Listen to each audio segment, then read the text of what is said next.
Agar siz har kuni ananas iste'mol qilsangiz, tanangizda quyidagi o'zgarishlar yuz beradi. Ananas bu shunchaki tropik ta'mga ega shirin meva emas. U shirinlik niqobidagi tabiiy dorixonadir. Birinchidan, u hazm qilish jarayonini faollashtiradi.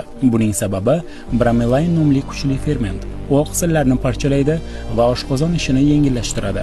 Agar sizda ovqatdan keyingi og'irlik, oshqozondan bo'lishi yoki go'shtni hazm qilishda muammo bo'lsa, ananas bu muammolarni osonlikcha bartaraf etadi. Ikkinchidan, u immunitetni mustahkamlaydi. Ananas tarkibida C vitamini juda ko'p. Bu kuchli antioksidant organizmni erkin radikallarga qarshi kurashishda qo'llab-quvvatlaydi.